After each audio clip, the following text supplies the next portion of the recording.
Base nomor 1, 4 kotak jebakan. Dinamakan seperti itu karena di sini kalau kita lihat untuk base-nya itu terbagi menjadi 4 kotak, dan tentunya di dalam masing-masing kotak base tersebut sudah disiapkan jebakan yang sangatlah ramah.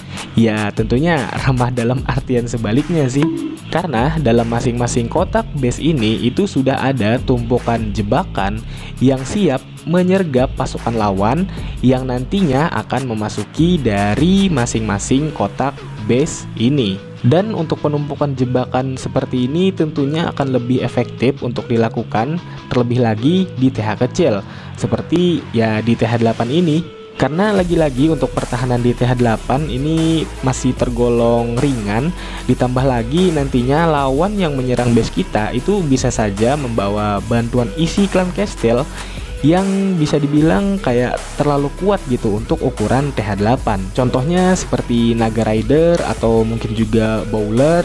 Nah, jadi karena itu kita harus memikirkan cara lain untuk bisa bertahan dari pasukan musuh. Dan salah satunya yaitu dengan penempatan jebakan yang ditumpuk seperti ini. Karena pastinya lawan yang menyerang base ini kecil kemungkinan bisa menyadari kalau jebakannya kita tumpuk seperti ini. Base nomor 2, labirin kesengsaraan. Oke, sekarang ada base dengan bentuk kotak lagi, namun sekarang bedanya berbentuk labirin. Nah, kalau dilihat sekilas untuk desain tembok yang sedemikian rupa ini, tentunya kalian pasti udah pada sadar lah ya kalau base ini itu dirancang untuk menyusahkan lawan yang bermain strategi pasukan darat, entah kayak PK, Valkyrie, Giant, dan mungkin juga Goblin. Nah, oh ya, base ini juga memakai konsep dari ring base, yaitu bentuk base seperti cincin yang bisa berpotensi besar untuk pasukan musuh kesusahan memasuki area ring dari base tersebut. Bahkan walaupun sudah diberi akses jalan masuk seperti dijebolkan tembok mungkin, atau bahkan juga dikasih akses seperti jump spell. Karena memang tujuan dari ring base adalah untuk membuat pasukan musuh kesusahan memasuki area middle base kita, dikarenakan banyaknya bangunan yang berdempetan di sekitaran area ring base ini, yang mana kondisi tersebut membuat pasukan lawan akan terus menghampiri bangunan terdekat tersebut, dan tentunya tidak ada halangan tembok seperti ketika ingin memasuki area dari ring base ini. Dan rata-rata ring base untuk bangunan yang ada di area middle base nya itu berupa TH tentunya, dan juga pertahanan berat kita. Contohnya kalau di TH atas itu biasanya kayak Eagle Artillery, Inferno, Ketapel, Monolith. Namun karena ini di TH8, jadi di sini untuk area ring base-nya itu berupa bangunan satu cannon dan juga satu archer tower. Nah, sebenarnya ini lebih bagus lagi kalau cannonnya itu di-upgrade jadi double cannon, atau juga untuk archer towernya itu di-upgrade ke versi yang pendeknya itu loh guys. Cuman tentunya itu perlu syarat kayak desa malam kalian tuh harus udah level tertentu gitu. Base nomor 3, spasi kosong yang menyusahkan. Jadi titik fokus kekuatan dari base ini itu terletak pada area spasi kosongnya. Mungkin dari kalian ada yang mikir, kok bisa bang area spasi kosong kayak gitu bisa jadi konsep utama dari sebuah base? Nah oke, jadi biar saya jelasin sedikit.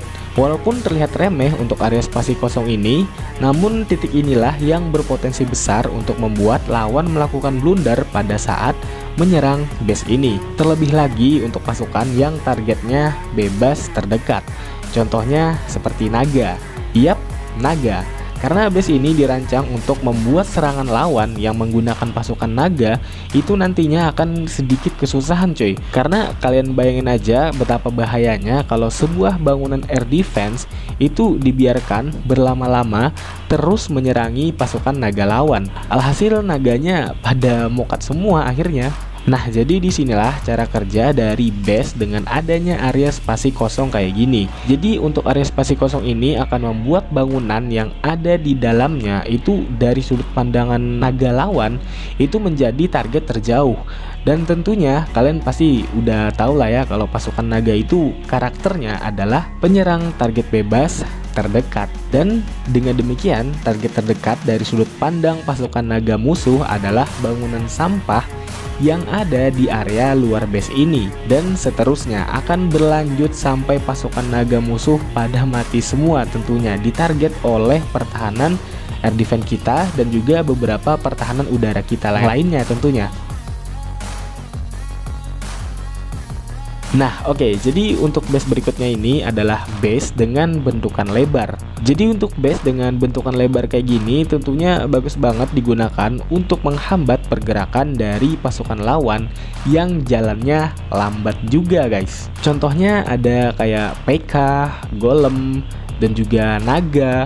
Karena dengan demikian pasukan tersebut banyak menghabiskan waktunya di perjalanan menuju bangunan yang ada di base ini. Sedangkan pada saat yang bersamaan juga pertahanan kita itu sudah aktif menyerangi pasukan musuh yang sedang berjalan menghampiri bangunan dari base kita ini. Jadi kayak percuma aja sih damage serangan dari pasukan musuh mau sebesar apapun, pada akhirnya akan jadi kurang efektif juga karena waktu yang dihabiskan pasukan lawan tersebut hanya untuk menghampiri bangunan, bukan dipakai untuk menyerang bangunan. Nah makanya kadang gak jarang serangan sering kehabisan waktu atau kehabisan pasukan pada saat menyerang base dengan bentukan lebar kayak gini, menggunakan pasukan yang geraknya lambat kayak siput.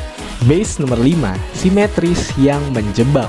Oke, jadi di sini saya mau kasih tahu dulu apa itu base simetris. Jadi base simetris adalah sebuah base di mana untuk penempatan bangunannya itu sama semua, entah di area kanan dan kiri, atau kadang ada juga base yang di bagian atas dan juga bawah itu sama semua. Sebenarnya untuk base dengan konsep simetris ini tergolong gampang dibacanya karena ya dari penempatan bangunan yang sama persis antara satu sisi dan sisi sebaliknya. Nah, tapi di sini untuk base-nya itu sudah saya sedikit otak-atik untuk penempatan jebakannya tentunya. Walau penempatan bangunannya lumayan mudah terbaca, namun tidak dengan penempatan jebakannya. Lagi-lagi kita balik ke pembahasan yang di awal tadi, yaitu dengan penumpukan jebakan di suatu area. Karena semisal lawan meleng sedikit aja, maka bisa dipastikan banyak dari pasukannya yang akan gugur. Entah kayak telat nurunin spell healing atau mungkin juga spell freeze, gitu-gitulah pokoknya.